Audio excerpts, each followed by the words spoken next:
Hey, bonjour à tous! Bienvenue sur la chaîne. Vous n'êtes pas sans savoir que pour investir en bourse, le principal, le fondamental, c'est de comprendre et apprécier les entreprises dans lesquelles vous investissez.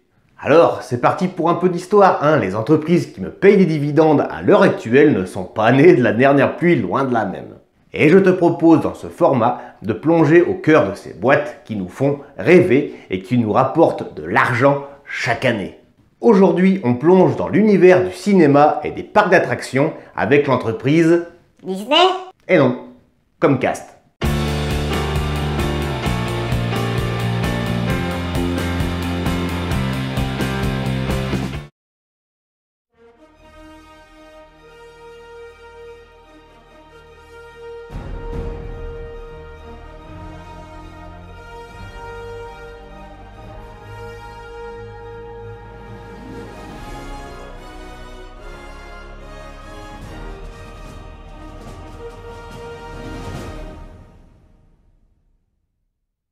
Universal est fondé en 1912. Ça date pas d'hier non plus, hein.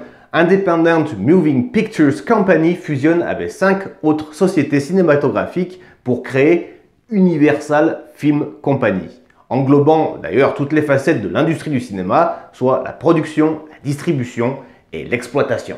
En 1926, NBC est fondé et est le premier réseau de radio permanent aux États-Unis. Mais c'est bien en 1963 que Ralph Roberts fonde Comcast. Monsieur Roberts est passionné par l'innovation et son esprit d'entreprise est monstrueux. Ça marche d'ailleurs très bien pour lui, puisqu'en 1972, Comcast rentre en bourse. L'arrivée massive des actionnaires donne un élan assez remarquable à la société. Et ce qui devait arriver arriva, hein, avec des réalisateurs comme Steven Spielberg et son fameux film de 1975, Les Dents de la Mer.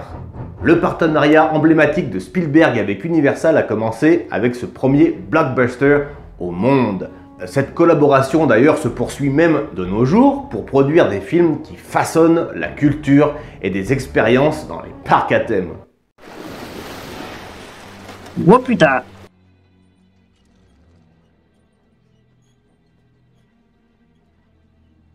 J'ai jamais vu une sardine aussi grosse. En 1989, CNBC et Sky viennent grossir les rangs de l'entreprise.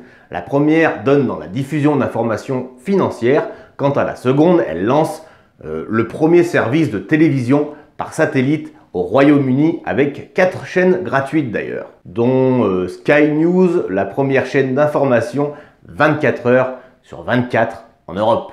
En 1997, Bill Gates lui-même investit $1 milliard dans Comcast avec Microsoft. Hein. L'investissement était un pari sur la possibilité pour le haut débit d'accélérer l'innovation à l'ère d'Internet. En 2002, Comcast acquiert AT&T. Hein. Eh oui, rien que ça. L'acquisition d'AT&T a permis d'offrir des vitesses plus rapides et des services de télévision innovants à travers tous les États-Unis. Et parler de Comcast sans évoquer les parcs à thème ne serait que pure folie. Hein. Les fans viennent du monde entier pour découvrir la magie du monde Comcast, soit à Orlando en Floride, mais aussi à Los Angeles en Californie ou même au Japon. En 2012, Universal Film célèbre son centenaire. Tout a commencé, comme bien souvent d'ailleurs, avec le rêve d'un homme. Entre le streaming en direct puis les droits de diffusion des Jeux Olympiques jusqu'en 2032, Universal brise les records d'Hollywood puisqu'il est le premier studio à avoir 3 films d'$1 milliard en une seule année. Et le seul studio de l'histoire à atteindre 4 milliards de dollars au box-office international. En 2016, Comcast acquiert DreamWorks Animation et Netflix.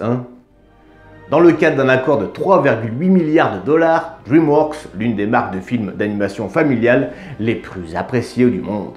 Voilà, j'espère sincèrement que ce format t'a plu. Effectivement, quand on met des billes dans une entreprise, il est capital, voire fondamental même de savoir où on va et dans quoi on investit. Je te laisse t'abonner si cette vidéo t'a plu d'ailleurs, et quant à moi, je te dis à la prochaine. C'était Nicolas de la chaîne Investir. Allez, ciao!